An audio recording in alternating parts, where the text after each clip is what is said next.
Hello, welcome to another episode of Do You Really Know God? Tonight's topic is good and evil never stops. Believe it or not, it's kind of a funny story. We kind of came up with this topic today due to something I read on Facebook I know Facebook, but it's a very powerful story and message, which we're going to give it to you in this podcast. But we're going to start off with Isaiah 5:20. Woe to who calls evil good and good evil, who substitutes darkness for light and light for darkness, who substitutes bitter for sweet and sweet for bitter.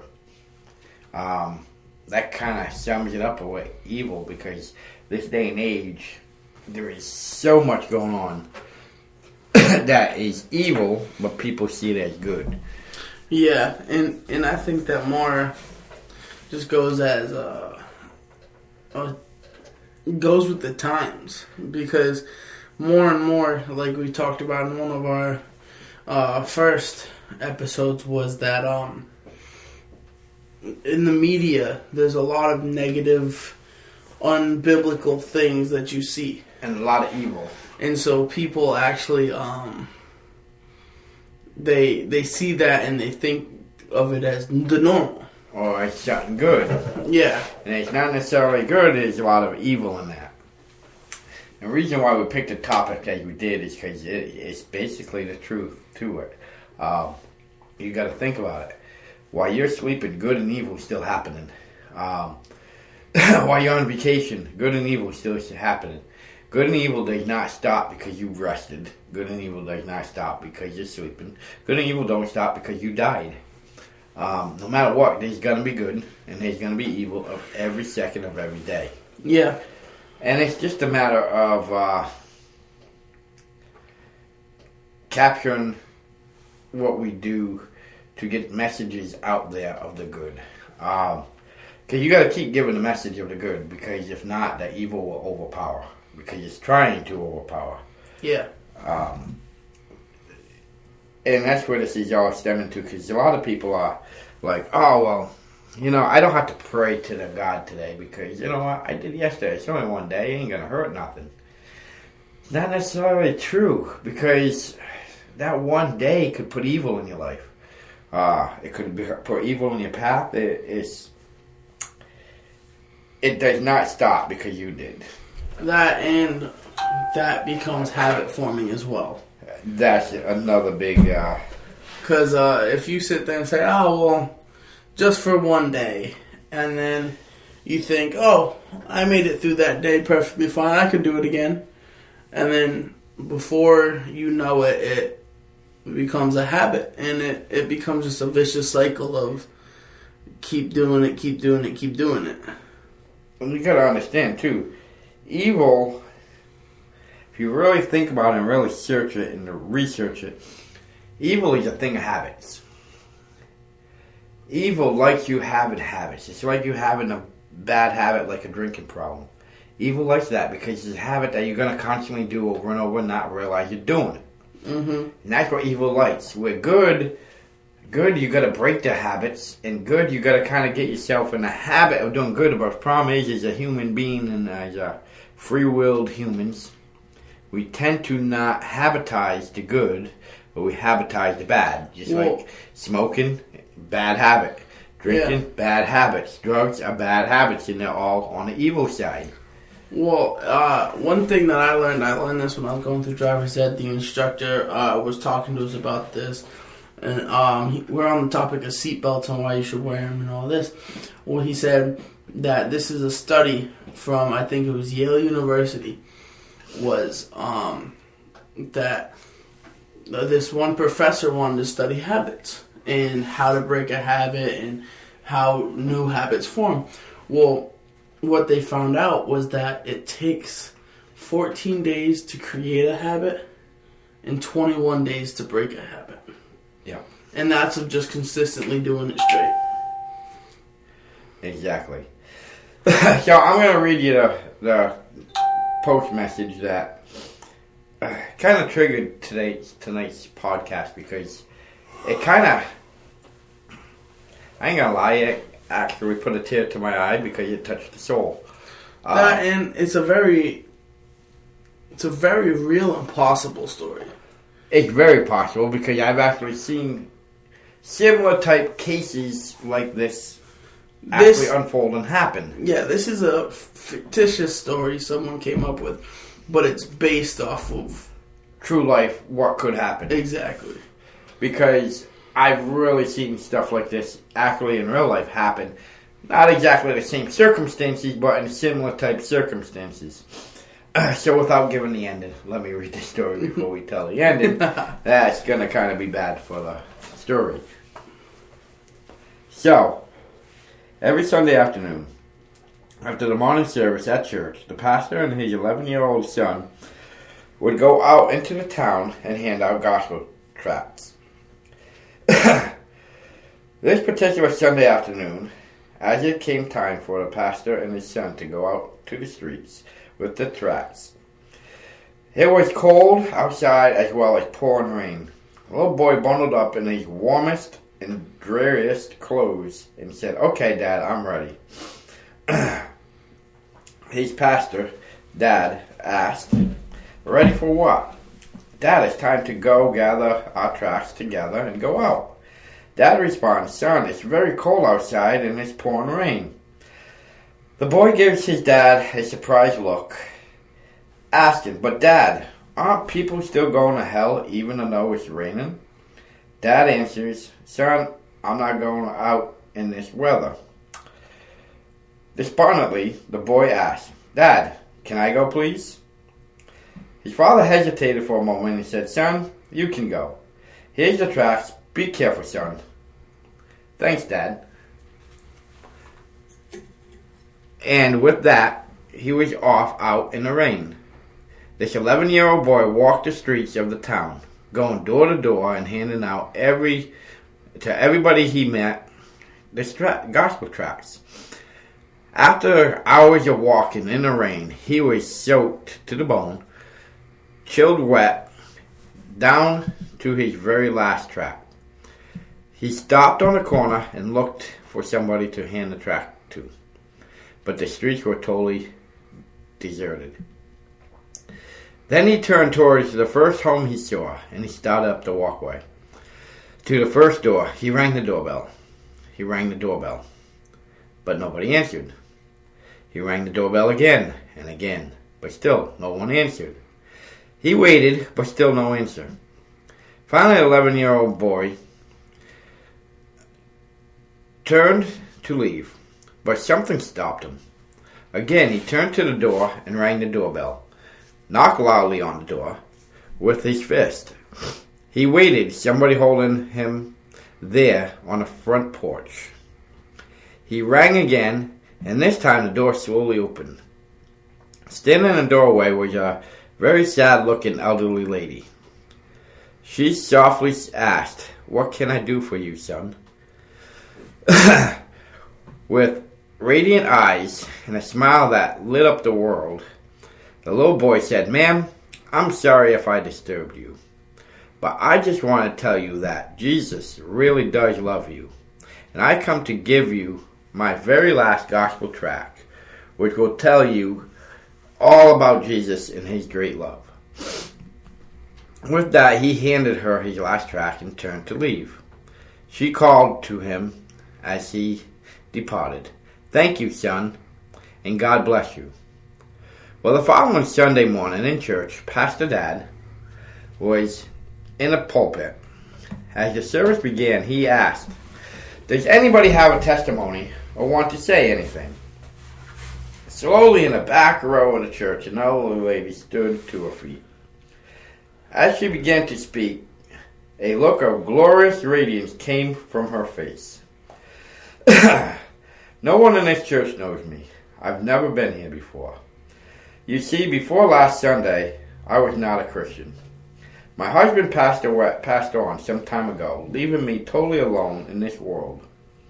Last Sunday, being a particularly cold and rainy day, it was even more so in my heart that I came to the end of my line, where I no longer had any hope or will to live. So I took a rope and a chair and ascended to the stairway into the attic of my home.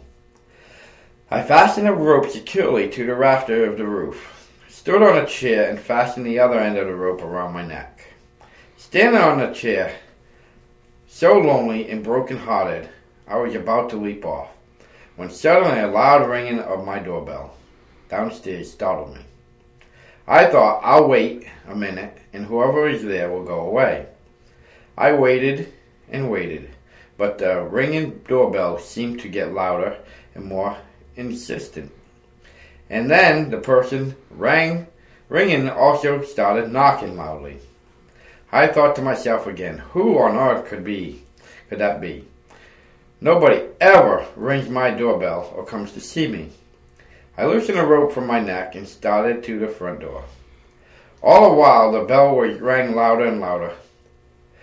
And I opened the door and looked, and I could hardly believe my eyes, for there, on my front porch, was the most radiant and energetic little boy I had ever seen in my life. His smile, oh, I could never describe it to you. The words that came from his mouth caused my heart that had been dead to leap to life as he exclaimed with a cherub-like voice, "Ma'am, I just came to tell you that Jesus really does love you." Then he gave me a gospel tract that I now hold in my hand. As the little angel disappeared back into the cold rain, I closed the door, read slowly every word of the gospel tract. Then I went up to my attic to get my rope and chair. I wouldn't be needing them anymore. You see, I am now a happy child of the King. Since the address of your church was on the back of this gospel tract, I have come here personally to thank you to God's little angel, who came just in the nick of time, and by doing so spared my soul from eternal hell. There was not a dry eye in the church, and as shouts of praise and honor to the King resounded off the very rafters of the building, Pastor Dad descended from the pulpit to the front pew where the little angel was seated. He took his son in his arms and sobbed uncontrollably. Probably no church has ever had more glorious moments, and probably this universe has ever seen a papa that was more filled with love and honor for his son, except for one. Blessed are your eyes for reading this message. That, to me, is like so powerful, because that is truly showing the little boy. Well, first of all, kids, you gotta listen to kids, because as adults we kind of overlook stuff as, you know what, we cannot do it today, it's raining now, it's cold, well, let's put it off to tomorrow. But little kids they have that real mentality, like the little boy says. Why, does hell stop on rainy days? It don't. The kids see the reality in it, where adults think, it ain't gonna hurt to put it off to another day. But the moral of the story is, if that little boy didn't go out there, that old lady had no hope and would have basically committed suicide. And with that story, why it touched home so much is because I personally witnessed things in similar nature where people were just at their end, and if it wasn't for somebody coming to them and saying, "Hey, I love you," or giving them a hug, or showing them friendship, where they probably wouldn't be here today. And that's just showing you that even with evil, there's always good, and good can overcome evil, but we gotta be there every single moment of every day to help defeat the evil. Yeah, and actually, the story reminds me of a short film I watched on YouTube one time. I can't remember the name of it.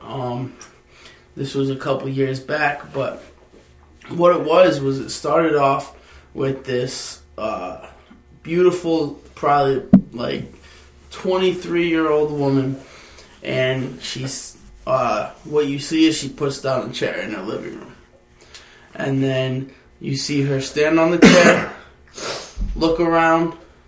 She's underneath a ceiling fan, and she's just looking, and then realizes she doesn't have any rope. So she goes to the store, she buys some rope, and while she's walking back to her car, just as she's putting the rope in her trunk, some guy walks by and says, "Hey, you're beautiful." And he's asking her about her day and stuff like that. Well, she sees it as kind of weird at first. And then she gets home, she ties the rope onto the ceiling fan, gets back on the chair, and the memories of earlier that day when the guy was talking to her just kept filling her head. And she couldn't kill herself because of she knew that there was someone out there who cared about her. And so she steps down, and it's actually weird because just as she steps down, her parents walk in her front door, and they see what was about to happen, and she ended up getting the help she needed. Yep. And she ended up, rebonding that relationship with her parents. And, that from context clues wasn't that great.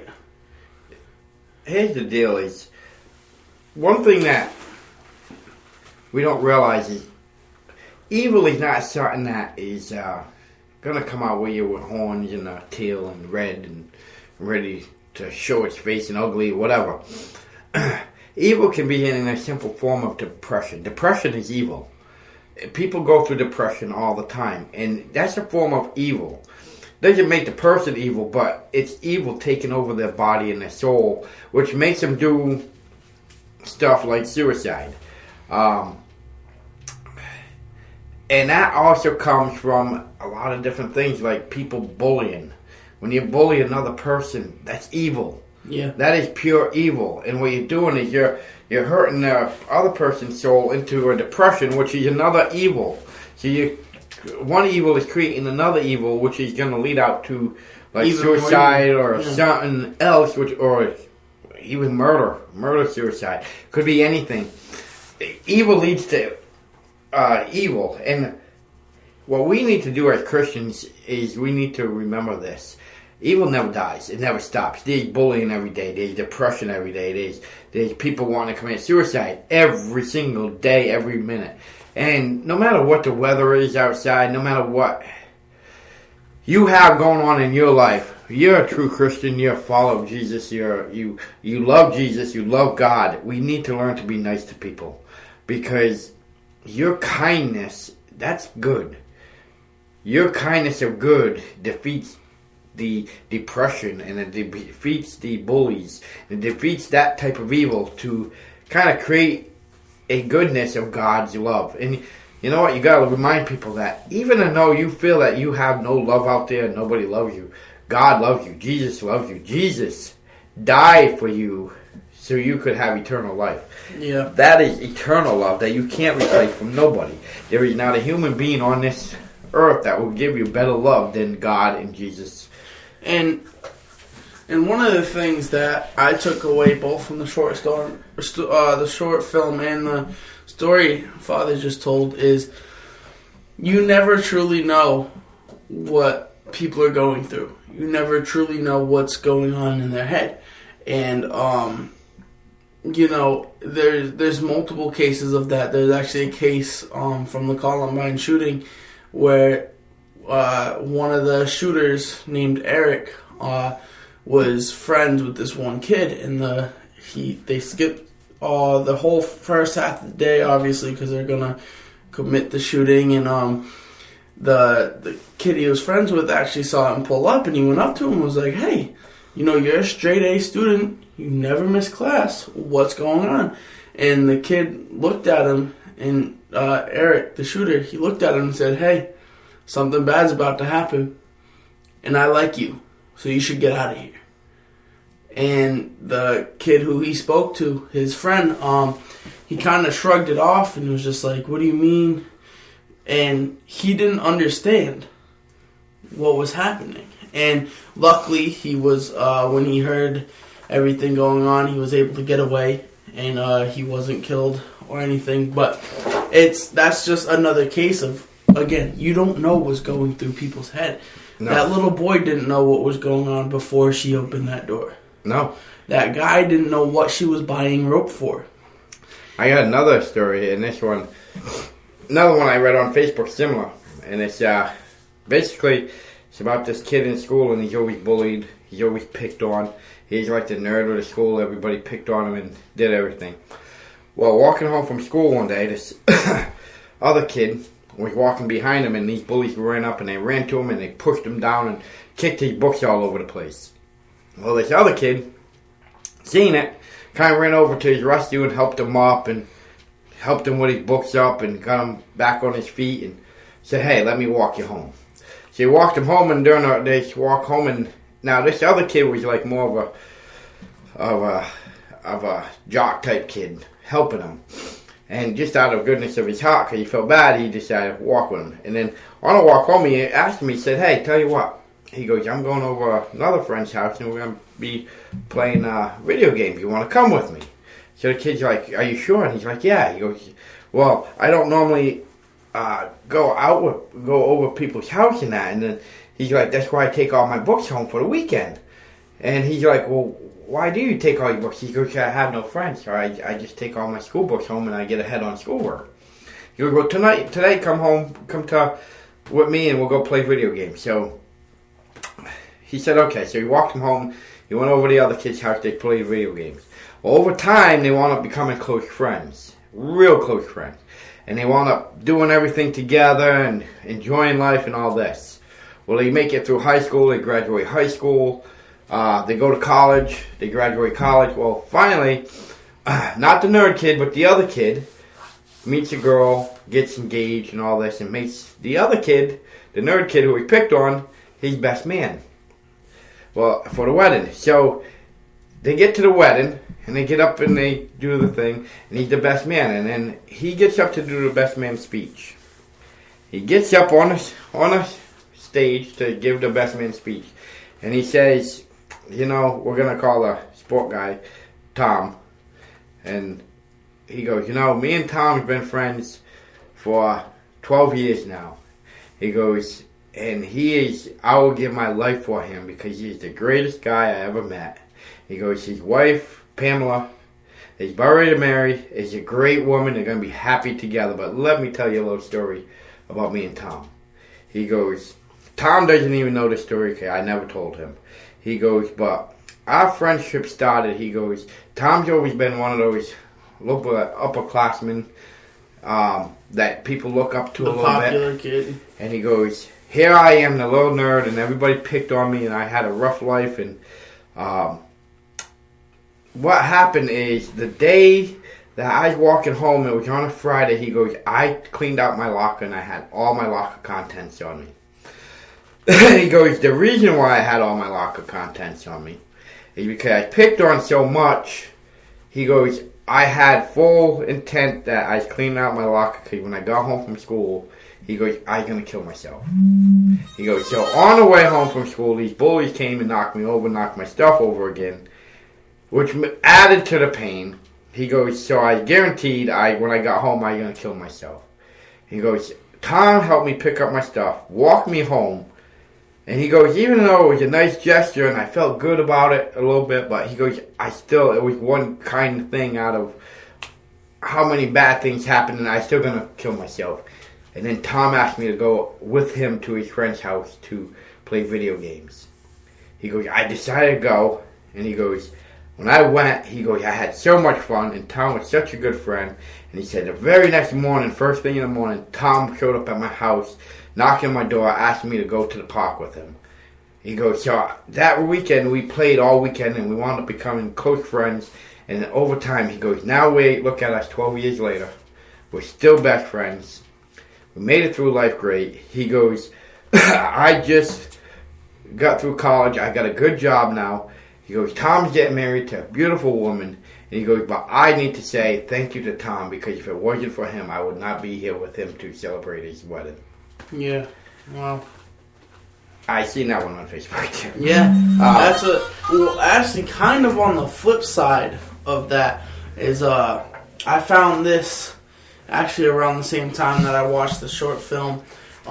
There's a rapper out there. He's out of Massachusetts. His name is Token.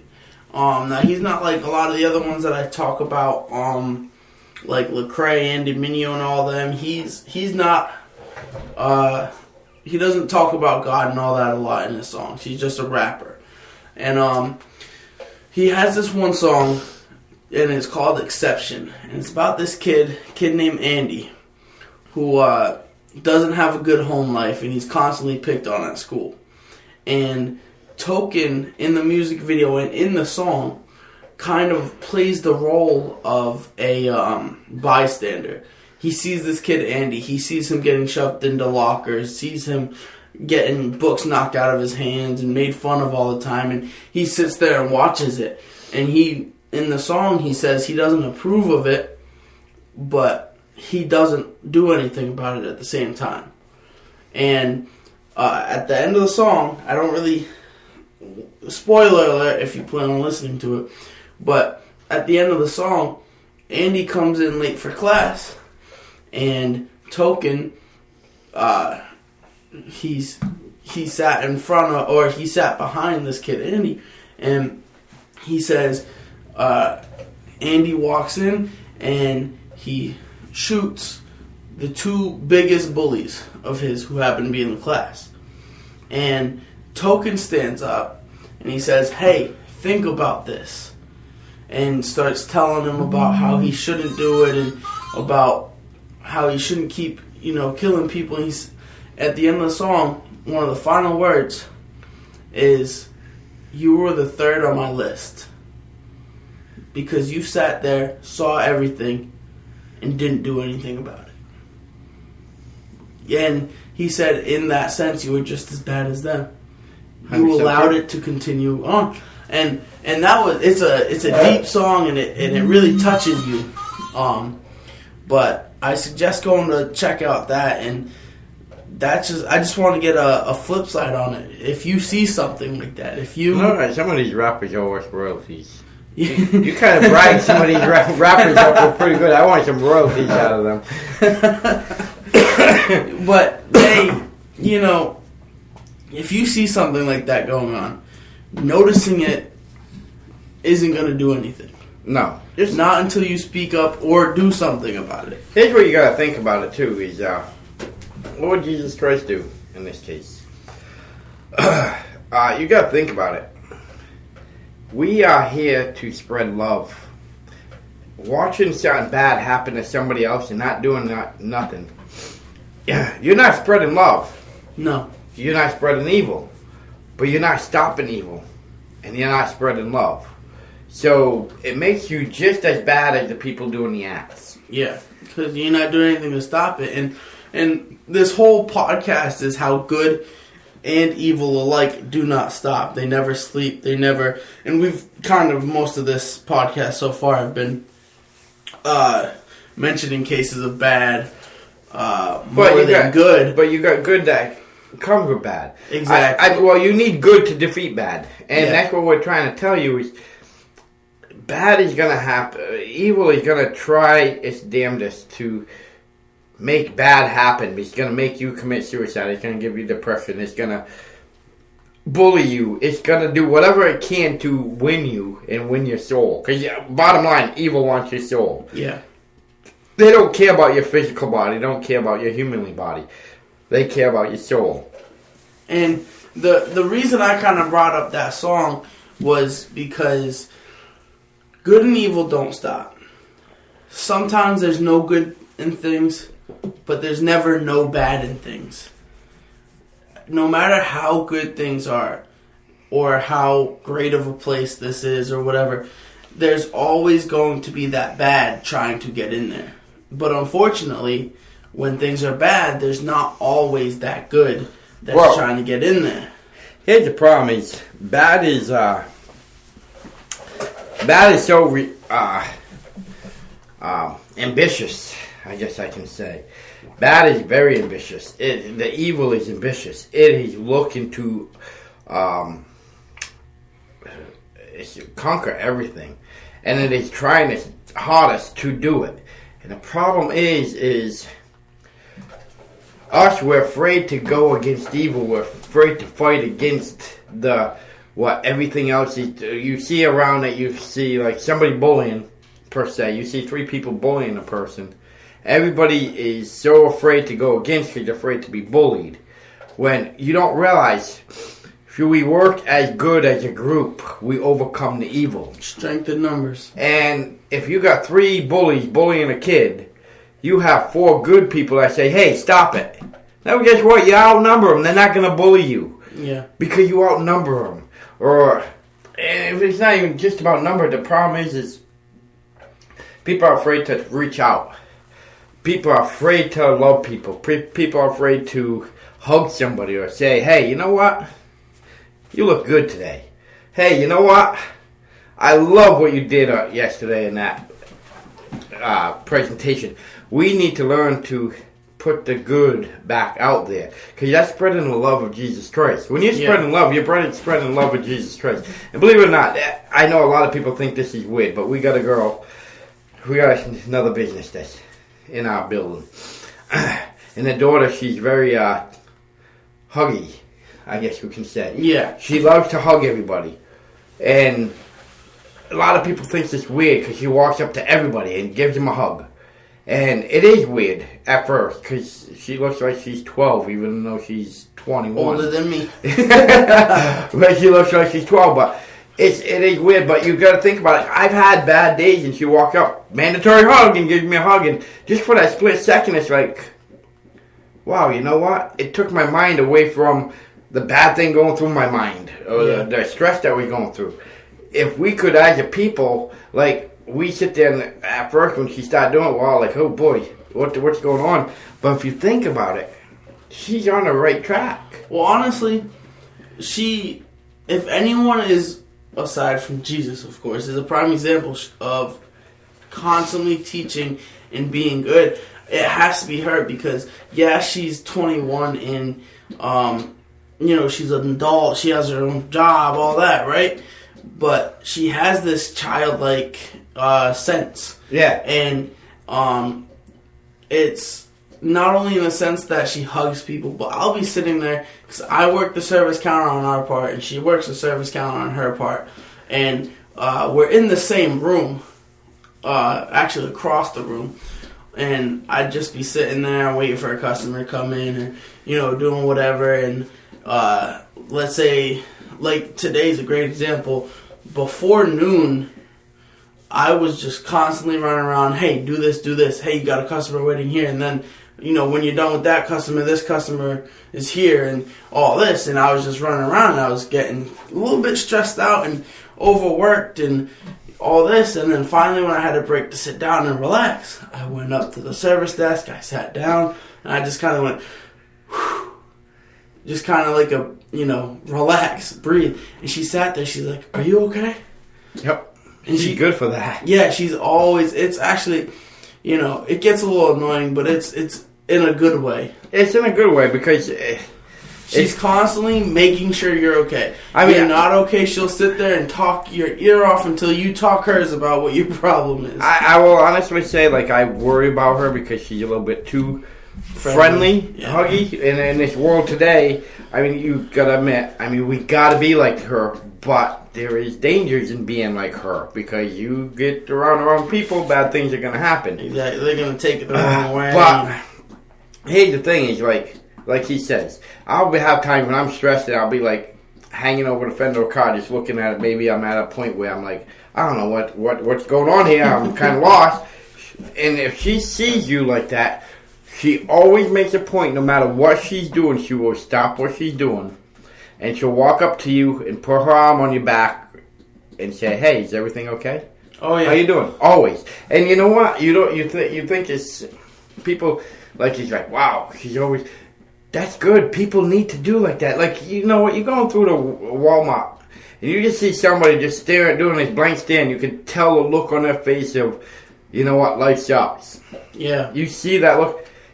How hard would it be as just a person? You don't have to touch them because, touching, some people get weirded out for that. But how hard would it be for a person to walk up to another person like that and say, hey, you okay? You know, you're doing a good job.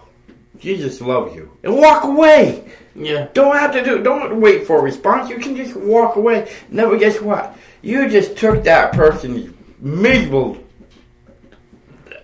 day where they're ready to jump off the Empire State Building, and now you just planted something in the brain where they're like, whoa, did you really say somebody loves me? Really? Well, and the thing is, and this goes back to the point where you never know what's going on in people's mind, is me personally, in my younger teenage years, I didn't really, care about it too much, but once I got to like 16, 17, I really understood this and really took it effect in my life, is that you don't know what other people are going through, and you don't know if you could be the straw that broke the camel's back. So just because, let's say someone cuts you off in traffic and, at a stoplight you pull beside them and start yelling at them.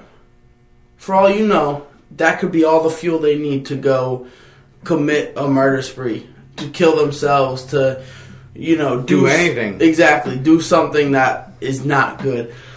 And that's one of my biggest things. And I actually, I saw this. It was a YouTube video. It was from a pastor. This was a couple years back. I was watching this. What he did was he had one of those body cams similar to what the police have. Oh, I seen that one. And he walks up, and I can't remember what store. I want to say it was Target. We walked up in Target, and there was this guy who was just almost exactly what you just described, where he was just sitting there blank, just kind of like, what am I doing with my life? Life sucks. And he went up to him and he said, hey, it's going to be okay. May not seem like it, but today's going to be a good day. And the guy literally just looks over at him. He was staring blankly at the aisle. And he just turned his head over at him and started bawling his eyes out. And in the video, the pastor was telling him, different Bible verses. Yeah. And was like, hey, John 3:16 says this, and, Isaiah 50:36 says this, and, all the different things. And then he sat there with the guy, and because the guy noticed the camera, he's like, did you get this on camera? The pastor's like, yeah, I have a YouTube channel, and I just go around showing my, ways I get in touch with people and show them the gospel, just so, that way nobody has an excuse. Nobody can say, hey, you can't do it this way. Because, and the guy was sitting there, he's like, well, here's my email. When you post this video, can you send it to me so I can put it all over my Facebook about how good God is, about how much of a believer I am, and all this. And it's just one of those things where the pastor didn't know this guy. The pastor didn't know what he was going through. He's never seen him before in his life. He just happened to notice that he seemed a little off from what a normal person is. Yep. Told him a few Bible verses, and it changed this man's life forever. But you can do it in any different ways. Devin used to be, when he was a kid, good at this. Oh, boy. We used to go to restaurants out to eat. Oh. And every time after we eat, he'd always find a crayon or a pen or something, and he'd write on a napkin to the waitress, thank you for your service. You did a great job. We really appreciate everything you do. We know you work hard, but we love you, or something to that effect. So, something motivational. Yeah, nice little message to the waitress. And I remember one in particular because he did that, and then we'd leave it on the table. We leave so they could find it. It was a big thing that they didn't know who it came from. Yeah. And, well, they knew who it came from. They knew what table it came from. They didn't know exactly. But, so we left, and there's one time I remember particularly at Pub 99. No, what is it? It's just called 99. 99. Yeah. And we left, and then your mother forgot something in the house. In the restaurant. So she asked me to run back in and get it. I remember running back in to grab it. I think it was a cell phone at the table.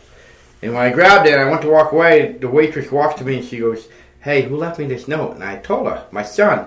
She goes, "You know what?" She goes, "I've been doing this for 13 years. And I was having such a miserable day today. You don't even know. I've had every complaint customer. I've had just such a bad day." And she goes, "In my 13 years of doing this, nobody's ever done this." She goes, "I am taking this napkin." And she goes, "I am framing it and hanging at my house." She goes, "Because your son just made my day." Hey, you know. And I'm like, that's the point he's hoping to do. And she told me, she goes, "Well, you tell your son to keep it up because he made a difference in my life." And you don't know. And if I didn't have to go in for the cell phone, I would have never known that story. Yeah, and like even to this day, more recently, I haven't been doing it only because You're grown and miserable now. More because I haven't really gone many places where I have a real waitress. You know, nowadays there's a lot of the fast food, and especially with the COVID. You can do it in the fast food. Yeah, you could. And there's just a lot of, I used to only do it in the, setting where you go, you sit, your waitress comes, take your order and all that. And recently I haven't really done all of that too much. And, but I remember there was a few times that I did it with my girlfriend at the time, now wife, Michaela, and she used to get so jealous. She's like, "You're flirting with the waitress," and I'm like, "No, I'm not. I'm just it's trying spreading the love of God." And yeah. Here's the other thing is, I've had experience. This was a few years back, and kind of similar. And it was out of the blue. I can't remember where I was. I was at some store, and there was just this lady just sitting there, and you could just see the look in her face. She had a baby in her arms. And the look on her face, you could tell that she just wanted to take the baby and throw it out a car window. And wow, you could just tell in her face that she was not done with life. I mean, the baby was screaming uncontrollably, and you could just tell in her face that she was done. And you know what? This was at the mall. Because I was working for Sears. Yeah. And I was walking through the mall to go get lunch. And I remember seeing her. There was me and B was walking through. Now, B was boss there with me, a manager. And the funny story is, he's Muslim. And I'm Christian. And we had the same office. And we talk religion quite often about each other's. And he's walking, and he looked at me and goes, "Oh, that lady's having a real bad day. Let's go talk to her." So we're walking through, and she's on the bench. So we kind of sat down. I sat down on one side. I sat down on the other. And I looked at her, and I said, "Ma'am, is everything okay? You just look like you're really having a bad day." And she said, she started going on and on how her husband just lost his job. And now he's out drinking all night long because he lost his job and he's miserable. And they have 4 kids, and she hasn't slept in 2 days, and she didn't know what they're going to do to pay the bills. And just basically told us her problems a little bit. And me and B just kind of talked to her a little bit and kind of gave her inspirational words. And for Muslim, he used to say, "God is with you." And yeah, even though he's Muslim, he used to use Christian language to be nice because he was open to all religions, whatever, and believing. So we talked to her a little bit, and we just told her, you're a beautiful woman. You just talk with your husband. You'll get back on your feet. And we had a little talk with her, and then out of the blue, B pulled a $100 bill out of his pocket, and he says, "Hey, ma'am, hopefully this helps you some. It's not a lot, but it's all I got on me." He gave her a $100 bill. This lady, literally broke down in tears and crying and blessed us both and thanked us both. And just the emotions was unbelievable. And then at that moment, she turned around and she goes, thank you, and you guys are heaven sent. And she goes, I'm a strong believer. And she pulled a Bible out of her purse and showed. She said, I'm Christian, and I hope that don't offend you. I said, no, I'm Christian too. And B goes, I'm Muslim. He goes, but I love you, Christian. And just the thing, it was a good bonding moment. But she turned around and she goes, you know what? She goes, I'm sitting here contemplating my life. She goes, I didn't know what he was going to do. And she goes, you two just stop and start talking to me. She goes, that's the last thing I expected anybody to do. She goes, I know how I look miserable, like, because I haven't slept in days. And she goes, I know I look miserable. She goes, I probably smell, and you guys actually came and talked to me. So she felt, like she said, it's a sign from God that things are going to be good. Because she said she's sitting there, and in her mind, she's praying to God, give me some type of sign that things are going to be okay. Yeah. You got to understand, signs from God is not necessarily God coming down with a big yellow vest on and a big sign saying, hey, do this. That's not necessarily a sign from God. It's going to be the subtle little thing of that stranger just saying, hey, you did great today. Right, and that's the thing, and the whole point of the episode is there's good everywhere, there's bad everywhere, and it never stops. And unfortunately, without the help of humans, good doesn't really get out there all that much. It's more of the human interaction that makes it good. Just like Dad's story, there was the one side where that kid helped him up with the books, and now he didn't commit suicide, and that was good. There was a bad situation that got turned good because someone did a good deed. Exactly, and that's good defeating evil. Exactly. And the thing is good and evil never sleep. No. The problem is evil never sleeps, never stops. Where good, people tend to lay back some. Not that they're not good; they are good, and they may have good intentions. But people are afraid to put themselves out there. Where evil is not afraid to put themselves out there. Evil will put itself out there anywhere. Where good will kind of hesitate and think about it before it puts itself out. Well, see, there's this one saying that I personally don't like at all, but I hear it thrown around all the time as people say, oh, that's my good deed for the day. Yeah. It's like, it's almost like, police have their quotas. You have to give so many tickets out and all that. And it's almost like people view good deeds as, all right, I get one for the day, I'm good till tomorrow. Yeah. And, that's... Or I've heard people say, oh, I did 2 good things yesterday, so I don't have to do anything today. And it's just that kind of thing where it's like... There is no limit. Yeah. There's no quota, there's no limit. And also, here's another thing when you want to talk about good deeds. It's not a good deed if you have to brag about doing it. Yeah. If you brag about doing it, it's not really a good deed. The good deeds are the stuff gone unspoken. Yeah. Another good one, if we want to use references, is if anybody's seen the movies, Pay It Forward. Yeah, that's a good movie. That is a great movie, and that's a true story, believe it or not. That's an actual true story. Yeah.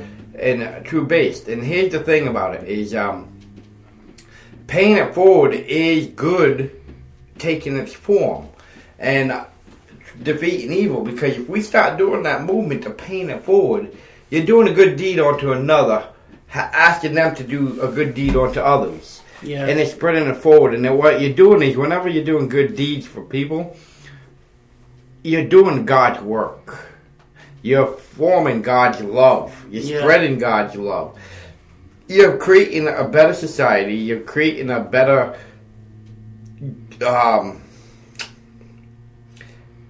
biblical love. Yeah.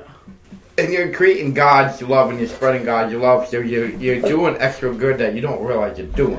Well, plus, on top of it, you're defeating evil, and you're going to be, by doing all kind of stuff like that and helping people out, you're going to defeat depression a lot, and you're going to definitely defeat suicide quite a bit. You're going to get a lot of these unnecessary things to kind of mellow down instead of keep increasing. Yeah, and The thing about the pay it forward movement is it spreads good like wildfire. It does.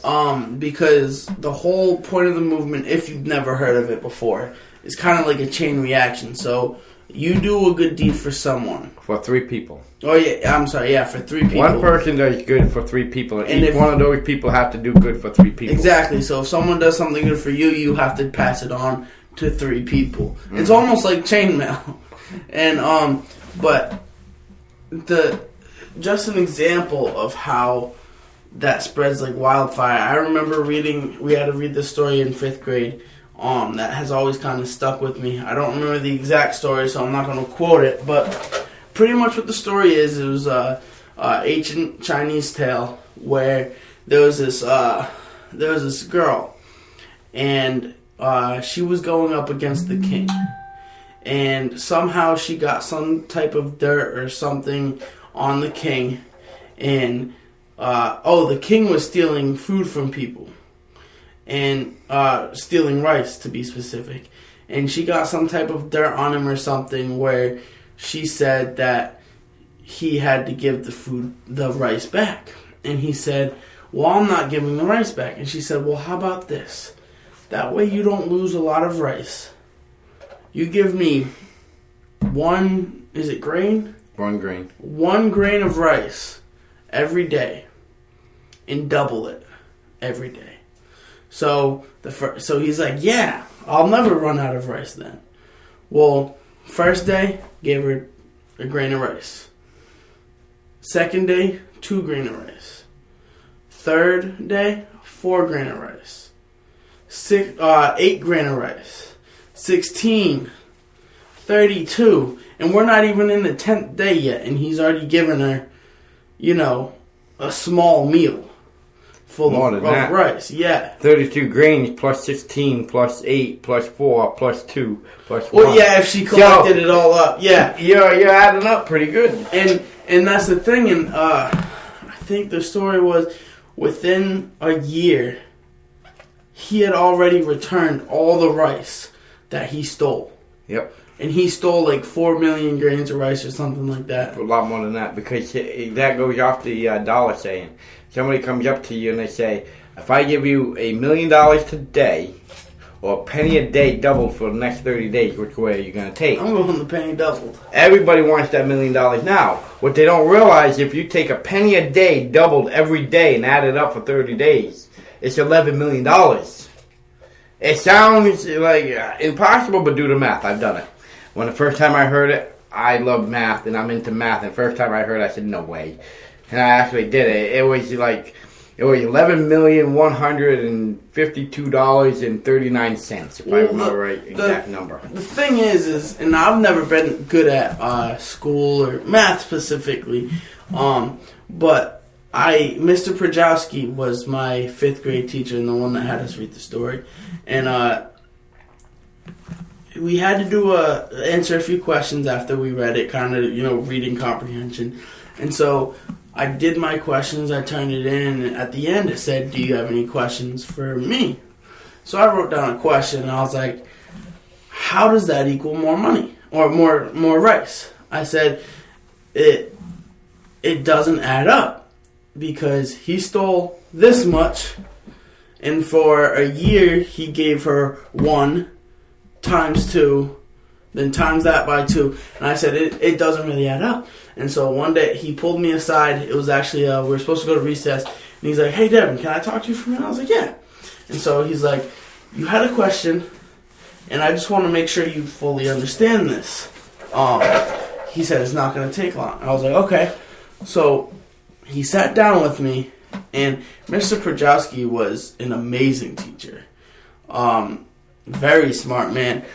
And he sat down with me and he said, well, everyone's else at recess, so just want to talk to you real quick. He got on the whiteboard and he said, you have 1 grain of rice? I said, yep. He's like, okay, so tomorrow I'm going to give you how many? And I said, 2. He said, okay. How many after that? And I said, 4. He's like, okay. How many after that? I was like, 6. He's like, no. I was like, what do you mean? He said, you're not counting by 2s. You're doubling time it by 2. And so I was like, okay, 8. He's like, next, 16, 32. Then from there, 64. And then now, the next day, he's giving you over 100 grains of rice. And again, that's within the first 10 days. Yeah. Plus, you got to add up what they already gave you. So Exactly. That's the whole ad thing. If you do the ad like I done it with the $1 million, it's $11 million. For a penny a day for the first 20 days, ain't that much. No. But when you get up to $100,000 doubled, okay, $200,000 doubled, $400,000. Now you're up into some big numbers, and then once you hit $5 million doubled, what do you got? $10 million. Yeah. And that's one of the biggest things is, you know, you can use good in any way, and how you use it and where you use it affects how much it actually gets spread. That was the whole point of the pay it forward. Yeah, the pay it forward is how quickly, if you do pay it forward. I can't remember what radio station it was. I think it was Big 95.7 down here. Used to run one of their own ads where it was just like pay it forward, do something nice for someone, and they ran a thing where they would personally, the radio station themselves, pay it forward for people. And you gotta understand, pay it forward does not mean buying a person behind your coffee or lunch or whatever. Pay it forward movement is not about buying somebody something. It can be. It can be, but it's more about doing acts of kindness. You know, holding the door for somebody. Holding the door for somebody. You got at the grocery store, you help that old lady carry her groceries to her car. Yeah. Or you help that single mother who has 5 kids running around screaming, carry her groceries to the car. It's not about that, oh, let's put money out. It don't have to be about money. No, pay it forward. This is one thing I love about the English language is that almost every word has multiple definitions. Yes. In this definition of pay, it's not saying, hey, pay me $5. It's saying, hey, help somebody. Exactly. Extend more than or give kindness. That's what. If you watch the movie Pay It Forward, which is based on a true life story, some of the Pay It Forwards on there was pretty amazing. That actually they recorded, because that recorder followed each step. Yeah. And there was that one guy who was the drug addict who actually saved that girl from jumping off the bridge. Yeah. Who turns out to pay it forward to somebody else, which saves somebody else, which saves somebody else. And it's just a chain reaction to where it wound up coming back to the grandmother. And it saved her to actually meet back with the mother to rebond a mother-daughter relationship. Yeah. And stop the mother from drinking. It's not even about the money, it's about paying it forward. But you got this drug addict who basically ruined his life and was on a downhill spiral, paying it forward to help some lady from committing suicide. And that's a powerful thing. And that's 2 lives saved right there. Yes. And when it comes down to it, when it comes to like good and evil, what people don't understand is the end results.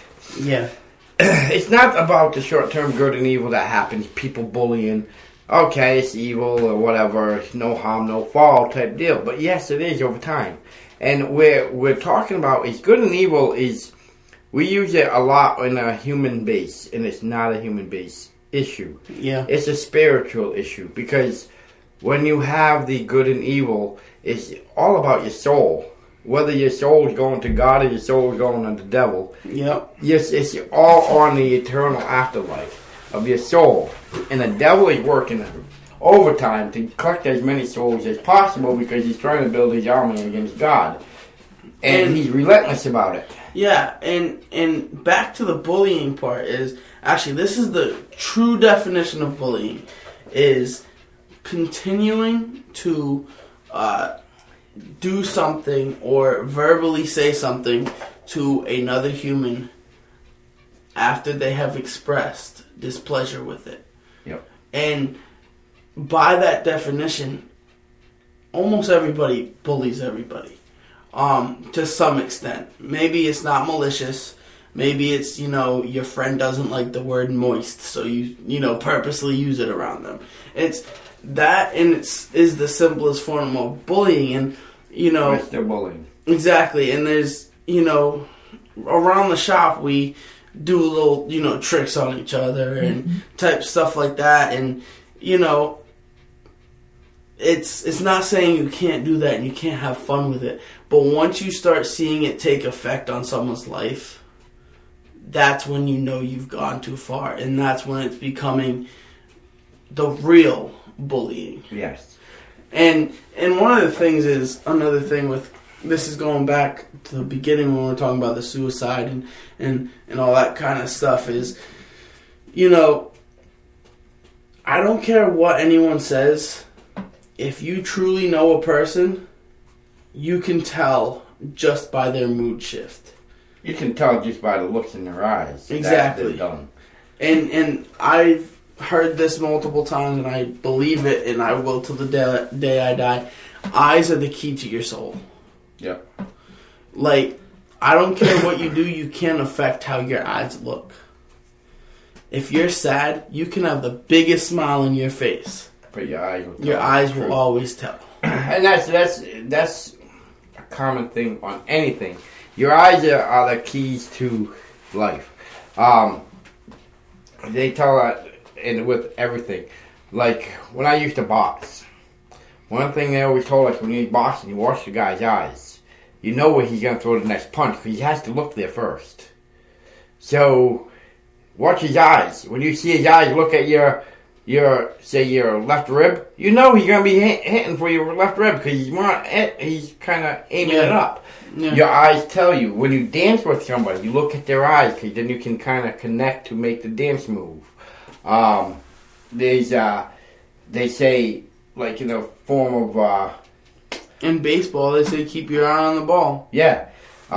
You got different things like self-defense. If somebody comes up to you and asks you for your money or tries to rob you, look in their eyes. You can tell in their eyes if they're actually just trying to feed their family, so they're just as scared as you, they're just trying to feed their family. Or you can tell if they're a hardened criminal, and you know what, you might get hurt in this little situation. And the thing is it's a proven study that if someone holds a gun to someone else, if they don't shoot that within the first 5 minutes, or 5 seconds. 5 seconds. They're not shooting. They never planned on shooting. Yeah.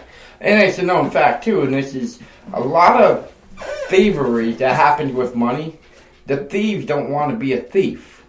They're usually on a downtime where they're trying to feed the family and they don't know any other way to do it. So they're not going to rob. I'm talking personal thieves. Yeah. I'm not talking like bank robbers or whatever. I'm talking like somebody goes up to you on the street and says, hey, give me all your money. They don't want to do a gas station because that's hard time. Yeah. They're not trying to do hard time. They're trying to just feed their family. So they're going to go to somebody on the street and say, hey, I got a gun. Give me all your money. Because those type of criminals do not want to be a criminal. They just try to feed their family, and they have no other way or means of doing it, and they figure this is their last hope. Rather than going up to somebody and say, hey, look, I'm down on my luck. Can you please just help me get a meal for my family? Because this day and age, there's so many scams out there, you got to kind of watch who you give money to or whatever. Not only that, but then, another big sin comes in as far as pride. Yeah. So, but here's the deal. If we stop taking our pride in, let's humble ourselves. Let's become the sheep again. And you know what? Let's start helping people. You talk to people, you can find out the truth about people. And I'm not talking go out and say, hey, how's your wife and how's your kid? I'm just talking. You see somebody standing at Walmart in a gloom look on their face, they're having a bad time. And it's just, all it takes is, hey, dude, how's it going? You did a great job today. I know it don't seem good, but you did good.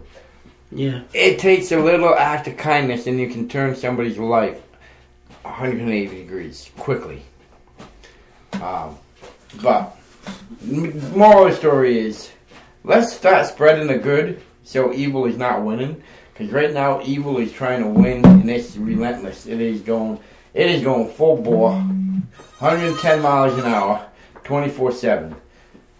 Problem is, good, he's not going as fast. Because we're letting because evil is actually enticing us. It's deceiving us to make us think that it's something good, but it's not something good. There's so much evil out there that looks tempting, it looks good, but it's not.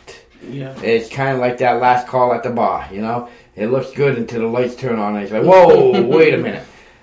We need to turn those lights on. We need to start spreading the good just harder than evil is trying to spread. Yeah, definitely. You got a comment section to this? For our comment section, I don't want... Well, I want to do kind of like a comment section. One is, what in your life have you been like down on and somebody came and said the word that actually changed your day to good or inspired you to a sense of... it could be as bad as you was ready to commit suicide and somebody knocked on your door, which stopped it. Yeah. Could be that. It could be something minor. You just had such a bad day. You was ready to rip the next person that talked to your head off, and somebody just comes up and says, "Hey, you look good today," and it changed your whole mood set. I want to hear about those stories. I also want to hear a story about when was the last time you actually went up to a stranger and said, "Hey, you know what? Your hair really looks good today," or "You're really beautiful today," or "I seen what you did yesterday and that was a great job." Yeah, just something what you did. You kind of stole mine in the sense of I wanted to say, when was the last time you did something purposely good for a stranger? Intentionally good. And, you know, with the comment section, we're not going to know if you're telling the truth. We're not going to know if you're lying. We're kind of just going on faith that you're going to be good. Exactly. We're using the honor system because as much as it is for us to get that feedback and to get that, you know, information from you guys as far as what, you know, kind of stuff you're looking for and engagement and all that. It's also for you because sometimes, I know me personally, I watch a lot of podcasts on YouTube and stuff like that. And when they say, "Hey, put this in the comment section," and I go to do it, sometimes it can be a wake-up call. Yeah. Like, if you sit there and actually think about it, and, you know, you can't think of it for the last 3 years, you haven't purposely done something nice for a stranger, that's a wake-up call. That's a wake-up call that, hey, maybe I need to get God back in my life. Exactly. Because if you truly have God in your life, you do good a lot. Yeah. I hate to say it, the church is not what's going to make you to heaven. It's what you do on a daily that's going to get you to the end game. Yeah. With that, hope you all have a great week.